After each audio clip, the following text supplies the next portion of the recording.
का बहुत बहुत आभारी हूं कि आपने कृपा पूर्वक ये अवसर दिया। मुझे एक महत्व का विषय है। संसद सदस्य स्थानीय क्षेत्र विकास योजना एमपी-लैड सबसे असरदार साधनों में से एक है, जिसके जरिए सांसद सीधे तौर पर अपने निर्वाचन क्षेत्र के विकास से जुड़ी जरूरी जरूरतों को पूरा करते हैं। इस योजना के तहत हर सांसद को सालाना 5 करोड़ रुपए आवंटित किए जाते हैं। हालांकि पिछले कई सालों से इस आवंटन में कोई वृद्धि नहीं हुई है, जब विकास कार्यों की लागत कई गुना बढ़ गई है। सीमेंट, स्टील, मजदूरी आदि की कीमतों में काफी बढ़ोतरी हुई है। दूसरी ओर पिछले कुछ सालों से संसदीय निर्वाचन क्षेत्र की आबादी भी बढ़ गई है। कई निर्वाचन क्षेत्रों की आबादी 20 लाख से ज्यादा है और उनमें औसतन 6, 7, 8 और इससे भी ज्यादा विधानसभाएं होती हैं।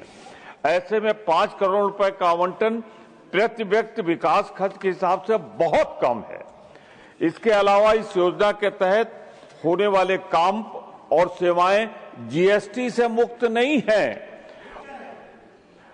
और आमतौर पर उन पर 18% तक जीएसटी लगता है, जिससे असल विकास कार्यों के लिए उपलब्ध फंड और भी कम हो जाता है।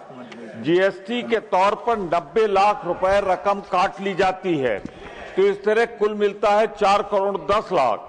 ये योजना जैसे छोटे प्रोजेक्ट के अक्सर बड़ी सरकारी योजनाओं में जगह नहीं मिल पाती, लेकिन स्थानीय समुदायों के लिए बेहद जरूरी होते हैं और एमपी-लैड ऐसे प्रोजेक्ट का ध्यान रखती है।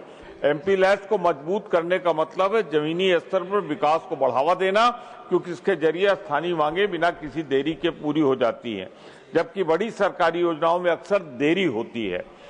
बढ़ती महंगाई और निर्वाचन क्षेत्र की बढ़ती हुई विकास जरूरतों को देखते हुए मैं इस सदन के माध्यम से मैं खास तौर से आपको उसका प्रोटेक्शन चाहता हूं।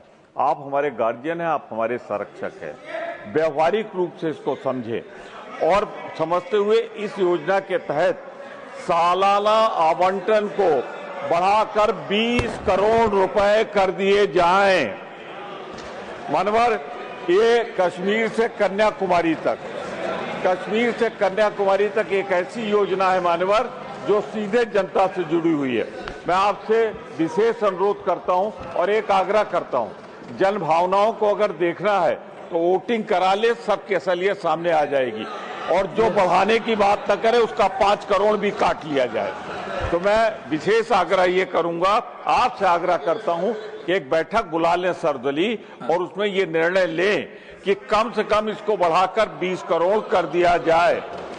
मैं इस संदर्भ में एक आग्रह और करूंगा, ये जीएसटी क्यों? जीएसटी भी तत्काल समाप्त की जाए और 20 करोड़ जीएसटी मुक्त दिया जाए।